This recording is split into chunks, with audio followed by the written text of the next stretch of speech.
Everyone, welcome back to my channel Tulika's lifestyle. কেমন আছো তোমরা সকলে?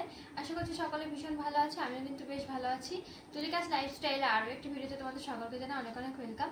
দেখতেই পাচ্ছ রেডি হয়ে গেছি, শুধুমাত্র মেকআপটা করেছি। আজকে যাবো হচ্ছে রথের মেলাতে।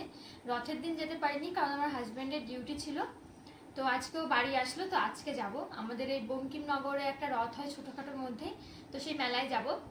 আর আজকে এই শাড়িটা পরবো, সেই বেগমপুরি শাড়ি। এই শাড়িটা আমি অনেকদিন আগে মানে পেয়েছিলাম। এই শাড়িটা একজন আমাকে গিফট করেছিল, তো আমি পরিনি এখনো অবধি। তো আঁচল টাচল সেলাই করে আমি রেখে দিয়েছিলাম, তো আজকে এই শাড়িটা পরবো। আর আগের দিনকে আমি জুডিওতে গেছিলাম, তোমরা তো সবাই দেখেছিলে। তো জুডিও থেকে একটা লিপস্টিক কিনেছি, এটাই দেখো। এই হচ্ছে লিপস্টিকটা, এটা হচ্ছে লিপস্টিকের কালারটা। আর এই হচ্ছে এর সঙ্গে লিপ গ্লস দিয়েছে একটা, 199 ছিল এটার দাম। আর পরেও আছি এখন সেই লিপস্টিকটা। আর হচ্ছে বাজার কলকাতা গেছিলাম, ওইখান থেকে যে আমার হাজব্যান্ডের জন্য একটা শার্ট নিয়ে এসেছিলাম, একবার ধোয়াও হয়ে গেছে। তো কি হয়েছে, বাড়ি আসার সময় এই যে একটা দাগ লেগে গেছে জামাটায়, ওই জন্য এই জায়গাটা প্রিন্টগুলো উঠে যাচ্ছে নাকি গো, দেখো এই একটা দাগ লেগেছে। তো এই দাগটা যদি কেউ জানো যে কি করে উঠবে তাহলে অবশ্যই বলো। আমি সেই ভ্যানিশ দিয়ে 2-3 ঘন্টা ভিজিয়ে রেখেছিলাম, তারপরেও ওঠেনি দাগটা। তো দেখছি প্রিন্টটা হালকা হালকা উঠে যাচ্ছে। তো ভীষণ কম দাম ছিল জামাটার, ভীষণ সফট কাপড়, 299 টাকায় পেয়েছিলাম এই জামাটা। তো যদি কেউ জানো যে এই দাগটা কি করে উঠাবো তাহলে জানিও। আর চলো তাড়াতাড়ি করে রেডি হয়ে নিই, তারপর তোমাদের সঙ্গে আবার দেখা হচ্ছে। তো এই যে দেখো পুরোপুরি রেডি হয়ে গেছি, এখনই বেরোবো। তো শাড়িটা পরে কেমন লাগছে অবশ্যই কিন্তু জানিও। তো আমরা মেলাতে চলে এসেছি। আর এই যে দেখো মেলাটা খুবই ছোট, অনেক বড় জায়গা, তবে দোকান বেশি একটা বসে না। আর এই হচ্ছে রথটা। এই মেলাতে আমি আগের বছরও এসেছিলাম আমার হাজব্যান্ডের সঙ্গে, কিন্তু আগের বছর এসেছিলাম রথের দিন, আর এবার এসেছি হচ্ছে রথের পরের দিন। কারণ ওই যে বললাম আগেই তোমাদেরকে। আর এখানে আমি রথের সামনে দাঁড়িয়ে কয়েকটা ফটো তুলে নিচ্ছিলাম।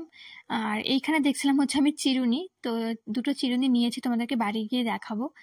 আর এইখানে সমস্ত হরেক মাল ছিল হচ্ছে 10 টাকা আর 20 টাকা। তো এই সাইডে যেগুলো ছিল সেগুলো 10 টাকা, আর ওই সাইডে যেগুলো ছিল সেগুলো 20 টাকা। আমি এখানে এই চিরুনিটা দেখে তোমাদেরকে দেখাচ্ছিলাম, আর তোমাদের দাদাভাইকে দেখাচ্ছিলাম যে দেখো এই চিরুনিটা কেমন বেকাতারা। তো এখান থেকে আমি দুটো চিরুনি নিয়েছি, তোমাদেরকে তো বললামই। আর এইখান থেকে নিয়েছি হচ্ছে একটা গীতা। আমার শাশুড়ি বলে যে কোথাও যাওয়ার সময় বা কোনো বিপদে আপদে গীতা থাকলে নাকি সেই বিপদটা কেটে যায়। তো আমার হাজব্যান্ড যেহেতু ডিউটি যায়, আর ওর ডিউটিটা ভীষণ পরিমাণে রিস্কি, তোমরা অনেকেই জানবে। তো ওই জন্য আমি ওর ব্যাগে সবসময় গীতাটা রেখে দিই আমার শাশুড়ির কথা চিন্তা করে। তো এখান থেকে খেয়ে নিয়েছিলাম পাঁপড়, কারণ মেলায় এসেছি, রথের মেলায় আর পাঁপড় ভাজা খাবো না সেটা তো হয় না। জিলিপিও খেতে হয় রথের মেলাতে এসে, কিন্তু জিলিপিটা আমরা বেশি একটা ভালো খাই না, ওই জন্য আর নেওয়া হয়নি। তো আমরা এখন মেলা থেকে বেরিয়ে যাব। এই যে আমার হাজব্যান্ড গাড়ি বের করছিল। আর আমাদের বাজকুল্লাতে, মানে আমার বাবার বাড়ি যেখানে, সেখানে কিন্তু রথের মেলাটা বেশ সুন্দর হয়। তো আমি প্ল্যান করেছি যে উল্টো রথের সময় বাবার বাড়িতে যাব। তো এখানে গিয়ে অবশ্যই তো রথের মেলাতেও যাব। তো গিয়ে কিন্তু তোমাদের সঙ্গে ব্লগটা অবশ্যই শেয়ার করব। ভীষণ ভালো রথের মেলা হয়। আর আমার এবার বাড়িতে গিয়ে অনেক ঘোরার প্ল্যানিং আছে আমার বান্ধবীদের সঙ্গে। তো সমস্তটা তোমাদের সঙ্গে ব্লগের মাধ্যমে শেয়ার করব। আর এইখানে বঙ্কিমনগর হয়ে মানে আড়ংঘাটা আসার রাস্তাতে একটা ছোট্ট ক্যাফে হয়েছে, তো সেই ক্যাফেতে চলে গেছিলাম আমরা।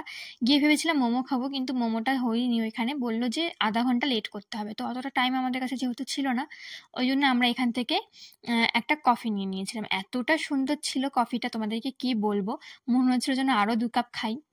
আর আমি এমনিতেও চা কফি এগুলো ভীষণ পরিমাণে ভালোবাসি, সকালটা যেন চা ছাড়া শুরুই হয় না। তো চলো এবার বাড়ি যাই, গিয়ে দেখাচ্ছি তোমাদেরকে কী কী কিনলাম। তো আমরা মেলা থেকে চলে এসেছি, এখন বাজে রাত 8টা।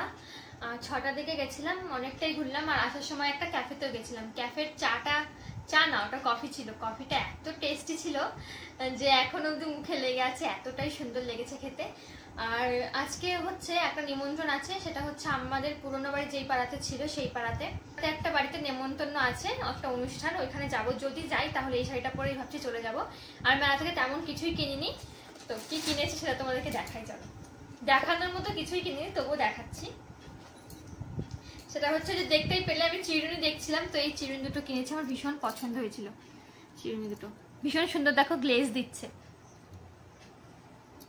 সুন্দর লাগছে দেখতে। তো এই দুটো চিরুনি কিনেছি। আর হচ্ছে একটা গীতা কিনেছি। এই যে আমার হাজব্যান্ডের ডিউটি যায় যখন, তখন ওর ব্যাগে দিয়ে দিই। তো ওর যেই ব্যাগ, তো ওর কাছে যেই গীতাটা ছিল সেই গীতাটা ভিজে গেছিলো, তো ওটা এখনো ওর কাছে আছে, তবু ভাবলাম নতুন একটা নিয়ে যাই, এটাই দিয়ে দেবো। আর আসার সময় ওই যে রেস্টুরেন্টে গেছিলাম, আর মেলা থেকে শুধু পাঁপড় ভাজা খেয়েছি, আর কিছুই খাইনি।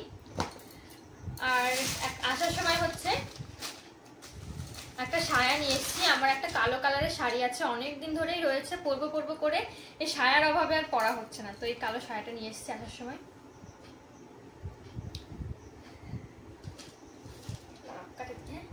তো এই ছিল আজকে আমার ভিডিওটা, কেমন লাগলো সবাই অবশ্যই জানিও।